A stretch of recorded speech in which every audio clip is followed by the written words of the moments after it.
ज्येष्ठ महीना, अधिक मास की पद्मनी और परमा। जितनी भी माताएं एकादशी का व्रत करती बहुत ध्यान से सुनना आज की कथा हो, शायद जिंदगी में मिली ना मिली, पर ये कथा का रिश्ता तो बहुत ध्यान से सुनना। स्कंद पुराण यहां तक कहती है कि इस कथा के चरित्र को जो श्रवण कर लेता है उसको 26 एकादशी करना भी नहीं पड़ती। इस एकादशी की केवल ये कथा सुनकर ही वो तर जाता है। प्रयास करिएगा एकादशी जब भी करें तो द्वादशी से जुड़ी हुई करें, दसवीं से जुड़ी हुई एकादशी कम करें। जो वैष्णवों की एकादशी कौन सी होती है? जो एकादशी द्वादशी से जुड़ी हो, दसवीं से नहीं। दसवीं से जुड़ी हुई एकादशी व्रत कहलाती है और द्वादशी से जुड़ी हुई एकादशी पुण्य फल प्रदान कर कर वैष्णवों को भगवान के चरण में छोड़ आती है। इसलिए एकादशी द्वादशी से जुड़ी हुई होना चाहिए।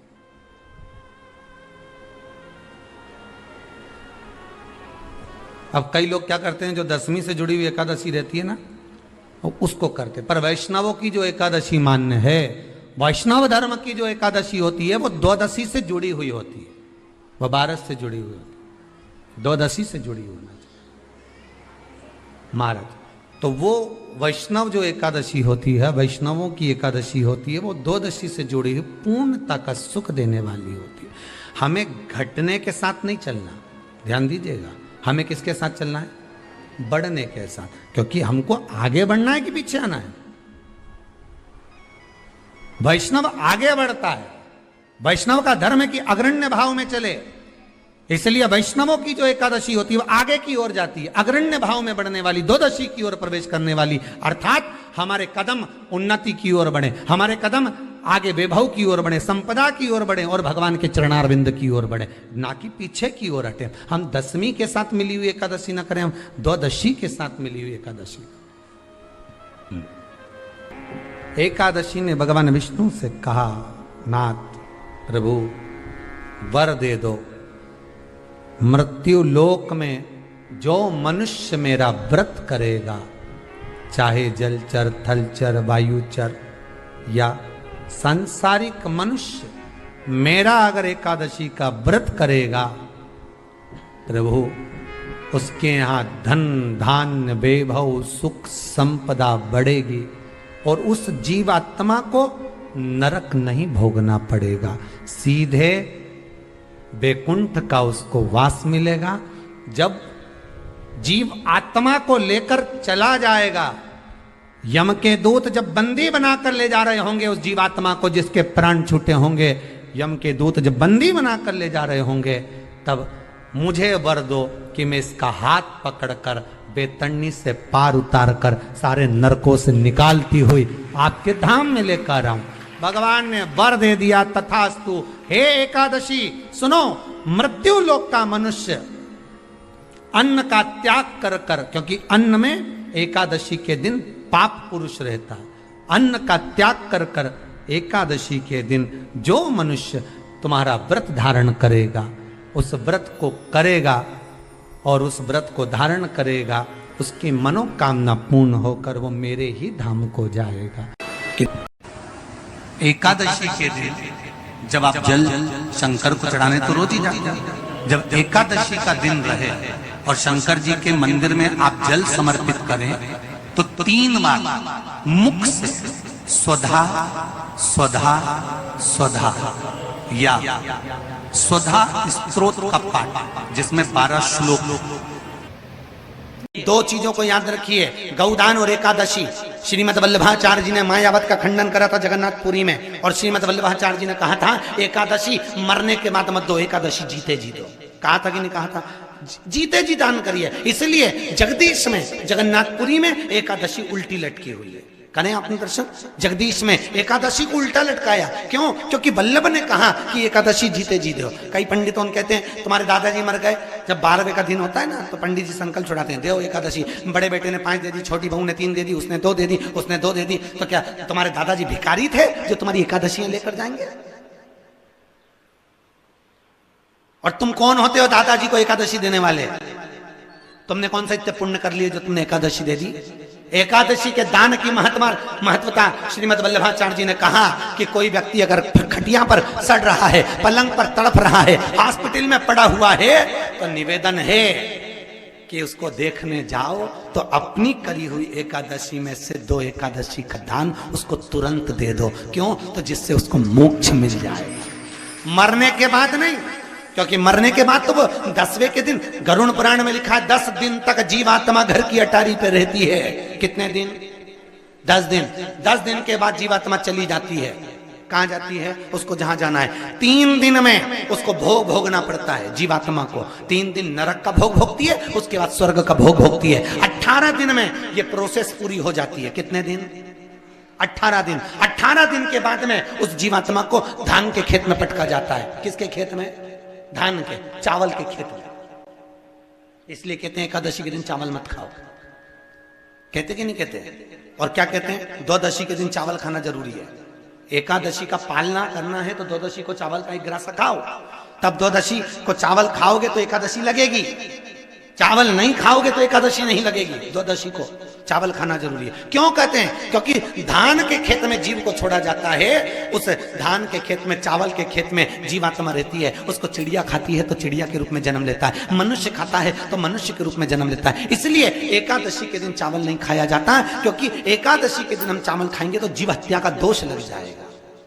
फिर कब खाना है? द्वादशी के दिन। द्वादशी के दिन क्यों खाया जाता है? क्योंकि हम एकादशी के व्रत करे रहते हैं और पहला घासा जब चावल का खाते हैं तो अपनी करी हुई एकादशी का पुण्य, जितने जीव हमारे मुंह में जाते हैं उनको उसका पुण्य मिल जाता है और उनका फिर जन्म नहीं होता, वो तर जाते हैं, उनको एकादशी का भाग मिल जाता है। इसलिए कहते हैं एकादशी को चावल मत खाओ, पर द्वादशी को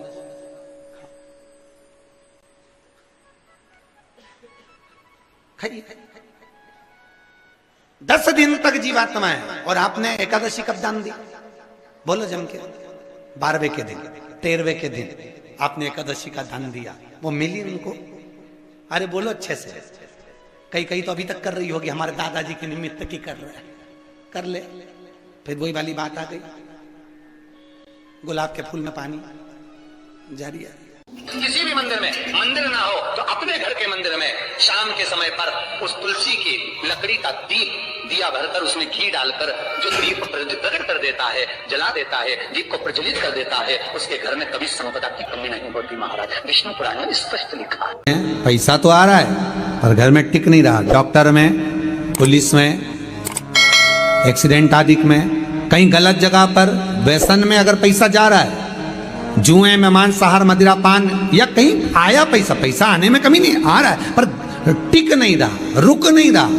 कोई मांगने आ गया, दे दिया, फिर वहां से अपने पास नहीं आ रहा, अपन कह रहे हैं भैया हमारा पैसा लौटा दो, नहीं आ रहा। तो महाराज शिव महापुराण की कथा कहती है एकादशी के दिन गंगा के जल में मात्र 7 बेलपत्री डालकर, जो नंदीश्वर भगवान अर्थात जो शंकर जी के शिवलिंग के सामने नंदी होता है, उस नंदी के चरण पर गंगा का जल चढ़ाकर बेलपत्री शिव पर समर्पित कर देता है, उसके घर में रुपया रुकना चालू हो जाता है। फिर वो गलत जगह पर नहीं जाता, गलत स्थान पर वो धन जाएगा ही नहीं। शास्त्र के धर्म अनुसार 2 कर्म है महाराज, या तो एकादशी स्वयं व्रत कर कर मर जाओ तो आपको किसी की एकादशी की जरूरत नहीं पड़ेगी, ठीक है? नहीं तो पंडित जी तो कहेंगे कि मर गई तो 11 एकादशी देना, कोई 5 दे, कोई 2 दो, कोई 3 दो, कोई 4 दो। दूसरा क्रम है 12 दिन के अंदर 12वां हो, उससे पहले घर के लोग जो एकादशी का पुण्य दें वो मिल जाए। गरुड़ पुराण 2 भाग बता रही है। एक तो या तो खुद अपने हाथ से कर कर चले जाओ, या फिर कोई 12 दिन के अंदर कर्म कर दे। मैं धन्यवाद दूंगा जितने लोगों ने आजीवन भोजन भंडारे के सदस्य बने हैं। इस कुबेरेश्वर मंदिर प्रांगण में, गौशाला में, वृद्धाश्रम में जितने लोग आए उनके लिए आजीवन भोजन भंडारे के जो सदस्य बने, आप अपने हाथों से राशि जमा कर कर नाम लिखाकर चले जा रहे हो। उसके बाद जाना तो सभी को है, पर वो जो अजर और अमर तुमने नाम लिखा दिया पत्थर पर, और आजीवन तुम्हारा भोजन भंडारा जो चल रहा है उसे कोई घटा नहीं सकता। फिर बच्चे करें ना करें, कोई पुण्य करे ना करे, गरुड़ पुराण कहती है एकादशी स्वयं कर लो, और यदि किसी को देना है तो उसके जीवित रहते दे भी दो। कई लोग कहते हैं हमसे व्रत नहीं रखा जाता, हम उनसे कहते वल्लभ कुल की एकादशी करो, भले बकरी जैसे चरो पर एकादशी करो, खूब खाओ। कौन ने मना करा कि एकादशी पे कुछ खाना नहीं, खूब चरो पर एकादशी करो। फ्रिज के ऊपर चिप्स रख लो, कूलर के ऊपर खिचड़ी रख लो, खीर बना के रख लो अपने पलंग के पास, जहां से निकलो वहीं चरो पर एकादशी करो, छोड़ना नहीं। जेब में भी काजू बादाम तल के रख लो, नहीं हो काजू बादाम तो मूंगफली का दाना सेक के रख लो, चलते चलते निपटाओ पर एकादशी करो। कई लोग कहते महाराज जी हम इतनी एकादशी के व्रत में खाएंगे तो भगवान को बुरा तो नहीं लगेगा? भगवान को काहे को बुरा लगे, काहे को बुरा लगे भगवान? हमारा श्री जी बाबा गोवर्धन नाथ जी तो एक दिन में 8 बार खाता, मेरा गोवर्धन नाथ तो एक दिन में 8 बार खाता। और जगन्नाथपुरी में दुनिया के लोग एकादशी करते, क्या जगदीश एकादशी करते हैं? अरे कोई बता दो, कोई नहीं। इतने लोग जगन्नाथ गए हो गए, दुनिया के लोग एकादशी करे, जगन्नाथ करे, द्वारकानाथ एकादशी करे, नाथ द्वारा में श्री जी बाबा एकादशी करते हैं क्या? कहीं नहीं करते, क्योंकि ठाकुर जी कहते भैया हम तो दिन भर खाते, तुम भी खाओ, और जरूर एकादशी का व्रत करो, मना नहीं है, पर मुख को उतार कर अगर कोई व्रत करोगे, कौन सा ये फूल अगर मुरझा जाएगा तो भगवान स्वीकार करेगा क्या? नहीं। कोई फल बेकार आ गया तो किसी को देने के लायक रहेगा क्या? नहीं। उसी तरह एकादशी में जिस दिन तुम्हारे चेहरे पर प्रसन्नता हो उस व्रत को भगवान स्वीकार करता है। मालूम पड़े एकादशी का व्रत रख लिया, पति बोले ला रोटी ला, लो तेरी थाली नहीं लाई, आज एकादशी है, आवाज नहीं निकल रही, सुबह से साबूदाने की खिचड़ी 3 बार चर के बैठी है, आवाज, एकादशी कुछ नहीं खाएगी, खा लिया। क्या खाया? साबूदाने गलाए थे आधा किलो, सब खा गई? नहीं, 250 ग्राम बघार लिया, 250 ग्राम रखा है, दोपहर में खा लूंगी। फिर दोपहर में क्या खाएगी? पपीता लाई हूं 2.5 किलो, सेव फल लाई आधा किलो, केला 1 दर्जन। अच्छा, फिर रात को 2 किलो दूध मंगवा लिया, उसकी रबड़ी बना लूंगी और उसमें मखाना मिला के चिप्स तल के 1 गिलास दूध अलग से पी के सो जाऊं। पति भी बोले तेरे जैसा व्रत कोई नहीं कर सकता। कौन करे? जो तू करी वो कौन करे? बता। खूब प्रेम से खाओ, पर निवेदन है चेहरा उतार कर व्रत मत करना, बिल्कुल चेहरा उतार कर व्रत करो। आज एकादशी का लोग व्रत करते हैं, करना भी चाहिए कि हम भोजन छोड़ देते हैं, हम ये नहीं खाएंगे, पर शिव महापुराण की कथा कहती है कि एकादशी सफल कब होती है? जब आपकी 5 कर्मेंद्री, 5 ज्ञानेंद्री और 1 मन ये आपके कंट्रोल में हो, तो समझ लो कि एकादशी पूर्ण हो गई और एकादशी का फल आपको प्राप्त। अब हमारी इंद्रियां हमारे कंट्रोल में नहीं, नेत्र गलत देख रहे हैं, जिह्वा गलत बोल रही है, कान गलत सुन रहे हैं। जब ये हमारी इंद्रियां हमारे कंट्रोल में नहीं होंगी तो हम कितना भी व्रत कर लें, हम चाहे कितने भी भूखे रह लें, तो भी उस व्रत का फल नहीं मिलेगा। व्रत का फल कब मिलता है? जब हमारी इंद्रियां हमारे काबू में। विष्णु पुराण कहती है, श्रीमद् वल्लभाचार्य जी वर्णन करते हैं, मेरे वल्लभ कहते हैं कि वल्लभ कुल की एकादशी करो, भले बकरी जैसे चरो पर एकादशी करो। हमारे यहाँ तो शास्त्र कहता है एकादशी का व्रत भी करो तो मुंह उतार के मत करो रे। कोई फूल अगर मुरझा जाता है तो भगवान को नहीं दिया जाता, कोई फल बेकार हो जाता है भगवान को नहीं दिया जाता। तुम्हारे व्रत वाले दिन तुम्हारा मुंह उतरा रहेगा तो भगवान उसको स्वीकार करेगा। इसलिए बकरी जैसे चरो और एकादशी करो। जेब में भर लो मूंगफली का दाना, काजू इधर, मूंगफली का दाना इधर, खिचड़ी भी बना लो, मोरधन भी बना लो, चिप्स तल लो, पापड़ तल लो, और जो पपीता सेव फल केला जो जो है सब लिया फ्रिज पे, वॉशिंग मशीन नहीं खाएगी। सुबह आधा किलो दूध की रबड़ी बना के खा ली। तो पति मन में सोचा फिर भी आवाज नहीं निकल रही, फिर अभी क्या खाएगी? खिचड़ी बनाई है और बादाम तल ली थोड़ी सी, और आधा किलो पपीता रखा था वो कतर लिया, और थोड़ा सा रायता बनाया बादाम का, अच्छा ठीक है, और चिप्स तल ली, और आलू भी तले हैं, ठीक है। फिर शाम को मोरधन की खीर और सेव फल, चीकू और आगरे का पेठा और राजगिरा की पूड़ी, ठीक है।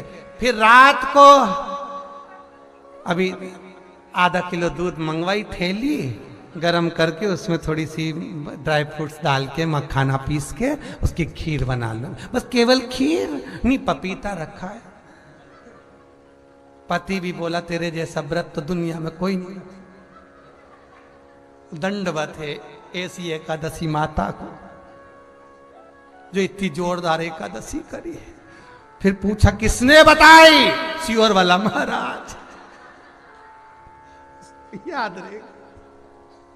फिर तो पति भी बोला खूब चरो एकादशी को, कौन मना करे, प्रेम से करो। सबसे पहला नियम एकादशी व्रत का, सबसे पहला नियम है कि आप जिस दिन व्रत करो उसके एक दिन पहले भक्ति का संचार इस हृदय में कर लो। भक्ति का संचार इस हृदय में कर लीजिए। जिस दिन आप व्रत करो, जैसे एकादशी का व्रत कर रहे हो तो दशमी के दिन शाम का समय जब आवे, रात्रि जब होने लगे, शाम का समय आवे और रात्रि का आप जब भोजन ग्रहण करो तो उस भोजन में कोई ऐसा पदार्थ ग्रहण मत करिए जिस पदार्थ के कारण आपकी एकादशी बिगड़ जाए।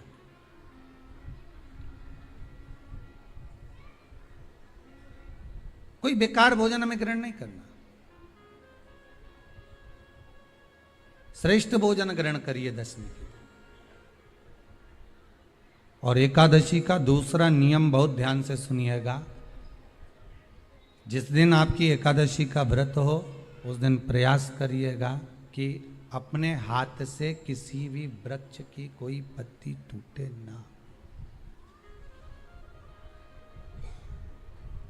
अपने हाथ से किसी भी वृक्ष की, पौधे की, किसी भी वृक्ष की पत्ती अपने हाथ से ना टूटे।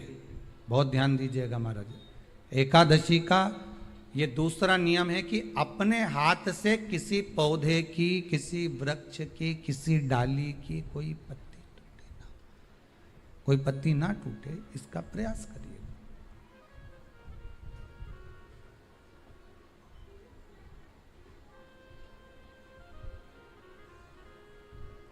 कितना सुंदर व्याख्यान कहा है, कितना सुंदर वर्णन है महाराज कि मात्र एकादशी का व्रत कर लेने पर, मात्र एकादशी का व्रत कर लेने पर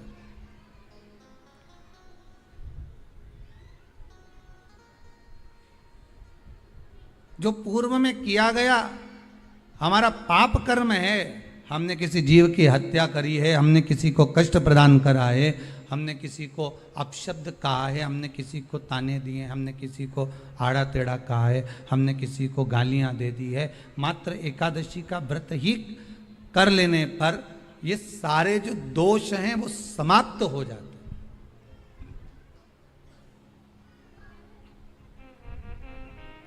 सारे दोष हमारे समाप्ति पर आ जाते हैं।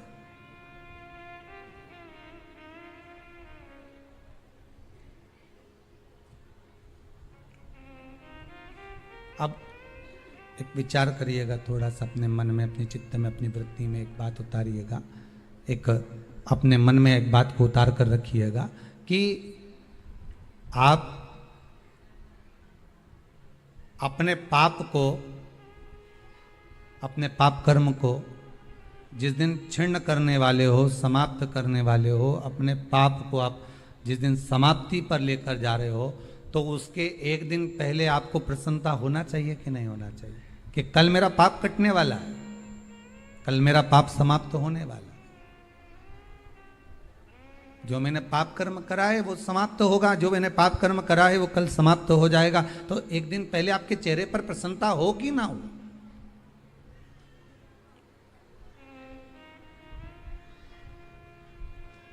और चेहरे पर वो प्रसन्नता आपके आना चाहिए कि कल मेरा एकादशी का व्रत है, आज दशमी है, कल एकादशी का व्रत है, तो कल मेरी जब एकादशी का व्रत रहेगा तो मेरा ना जाने कितना कितना पाप, कितना असत्य, कितना झूठ, कितना प्रपंच वो समाप्त हो जाएगा। इसमें मुझे प्रसन्नता हो, इसमें मुझे आनंदता हो।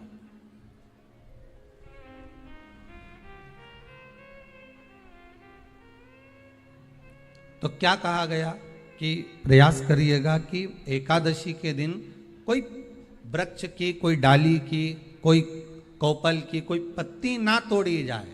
क्यों? तो कहा अगर उस पत्ती को हम तोड़ देते हैं, वृक्ष की पत्ती को या क्यारे में लगी हुई कोई डाली की पत्ती को हम तोड़ देते हैं, तो एकादशी का पुण्य फल प्राप्त नहीं होता, एकादशी का कोई फल हमारे खाते में नहीं जाता, पुण्य फल प्राप्त। अब फिर भले तुम चाहे तुमने मोरधन खाया हो, चाहे तुमने फिर चिप्स खाई हो, चाहे तुमने फिर व्रत का कितना ही सामान खा गए हो और तुमने सोचा कि आज मेरी एकादशी है, तो फिर उसका कोई फल प्राप्त नहीं है, उसका कोई सुख प्राप्त नहीं है आपको, फिर उसका कोई आनंद प्राप्त नहीं है आपको, फिर उसमें कोई आनंद की अनुभूति आपको नहीं मिल रही है। पीपल के पत्ते को अगर एकादशी और द्वादशी के दिन एक तांबे के पात्र में गला कर रख दिया जाए और उस पानी का आचमन 3 बार करा जाए, तो जिसकी नाड़ियां चोक भी हो जाती है, डॉक्टर बोले इसका बाईपास करना पड़ेगा, उसको केवल 3 आचमन पानी एकादशी और द्वादशी को पीपल के पत्ते का कराया जाए तो अंदर की नाड़ियां भी खुल जाती हैं। पीपल के पत्ते का इतना प्रमाण हमारे विष्णु पुराण में वर्णन है। जैसे चर्म रोगधारी व्यक्ति होता है ना, जिसकी चमड़ी सफेद पड़ जाती है, तो उसको क्या करना चाहिए? केवल हिंदू धर्म में केवल एक पीपल का वृक्ष है जिसका पराग झड़ता है, और वो रात्रि को लगभग 10 बजे से 12 बजे के भीतर, 9 बजे से 12 बजे के भीतर पीपल के पेड़ के पत्ते का पानी झड़ता है, उसके नीचे एक थाली रख देना चाहिए और उस थाली में पीपल के पेड़ के नीचे रख दो, और उसका पराग जब झड़ जाए वो पानी को बाल्टी में धो लो, और धोने के बाद थाली को उस पानी से 15 दिन, 8 दिन, 20 दिन स्नान करिए, धीरे धीरे चर्म रोग समाप्त हो जाता है, सफेद जो चमड़ी पड़ी वो वापिस अपने रंग में आना चालू हो जाता है। नहीं आपसे भी कोई कार्य अटक रहा है, तकलीफ आ रही है, दुख है, लक्ष्मी नहीं आ रही, परेशान हो, तो एकादशी है। 108 बेलपत्र की, जो बेलपत्र होते हैं उसकी, इसको छेद तो करते नहीं है सुई से, बेलपत्र की डंडी को बांधते जाओ 108 बेलपत्र की माला बना लो, और माला बनाकर भगवान शंकर के गले में, शंकर के शिवलिंग को जो चढ़ा देता है उसकी मनोकामना भगवान शंकर पूरी कर देते हैं। महाराज तूने संहार किया, मांग तुझे क्या चाहिए।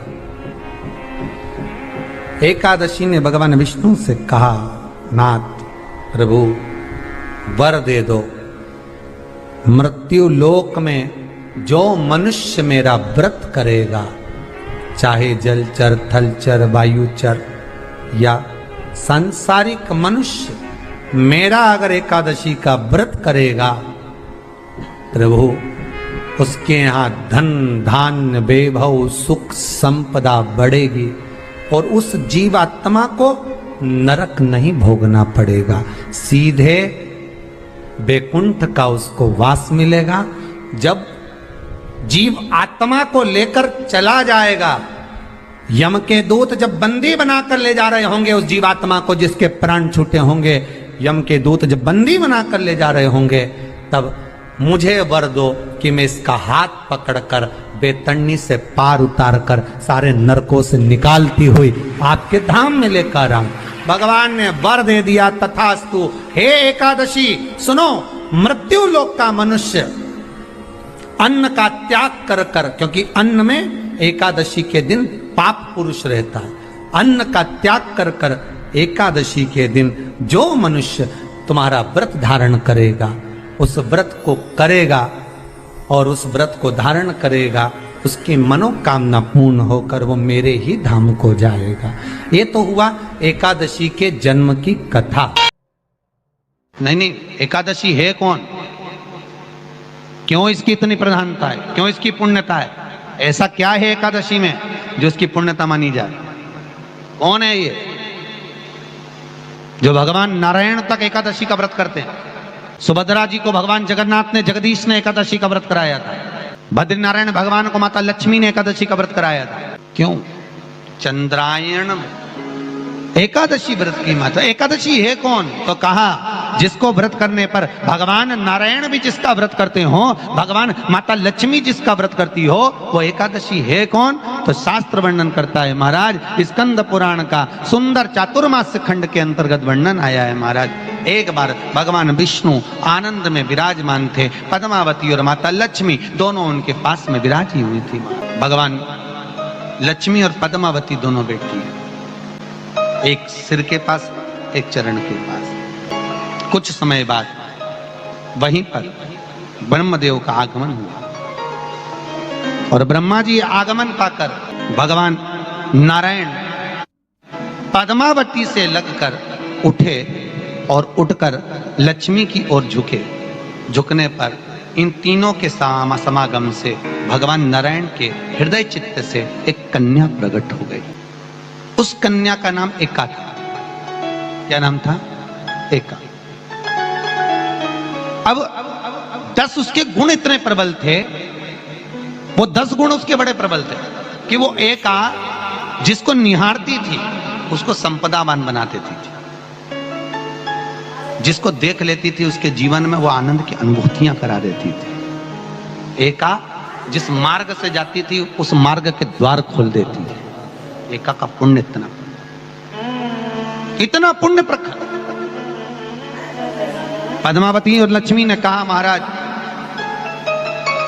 ये बेटी आपके द्वारा निर्मित हुई है, इसका कन्यादान करना चाहिए। हमारे यहाँ हिंदू धर्म में रीति है, जिस दिन कन्यादान करा जाता है उस दिन व्रत रखा जाता है। अब आजकल रखते कि नहीं रखते मालूम नहीं, पर कन्यादान करते समय व्रत रखा जाता है। व्रत